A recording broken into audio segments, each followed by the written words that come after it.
Hi everyone and welcome to another video. This one is a process video for our recent monochromatic Instagram hop using Granny Apple Green. I chose Hooray for Surprises for this one. It's a basic card that won't take long to put together. You just need a few supplies.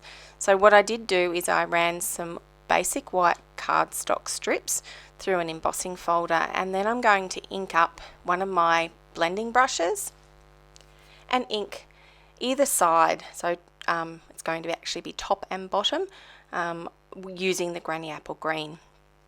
I use a fairly light hand with this one. I didn't want it to be too overpowering because I did want lots of white space used on my card as well. So I have sped this up for you because it did take me a little while to do because I didn't want it to be too heavy. Normally I'm pretty heavy handed. So once they're done, I'm going to pop them to the side, and I'm going to use the large floral element stamp from the Hooray for Surprises stamp set, and I'm going to do that just twice, ink it up straight onto white cardstock, and then again with Granny Apple Green to do the sentiment, and the sentiment I chose was "You're the best."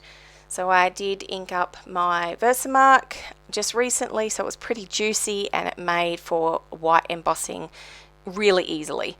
So here you see me tapping it off, and I'll give it a bit of a brush, and then I will heat emboss it with the embossing tool.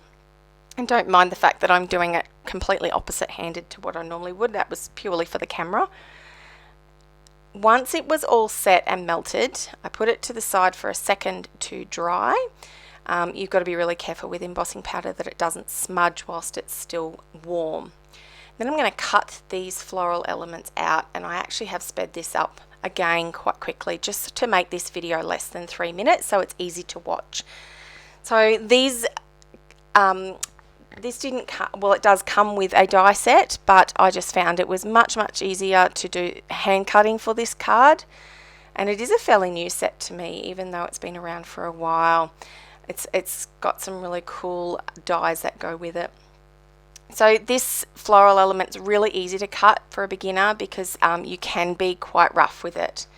So literally we're just going to pop this together. So we've got our 4 white cardstock strips in a row, a little black backing to make everything pop, and there you go.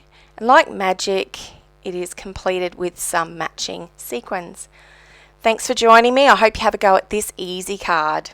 Until next time, bye for now.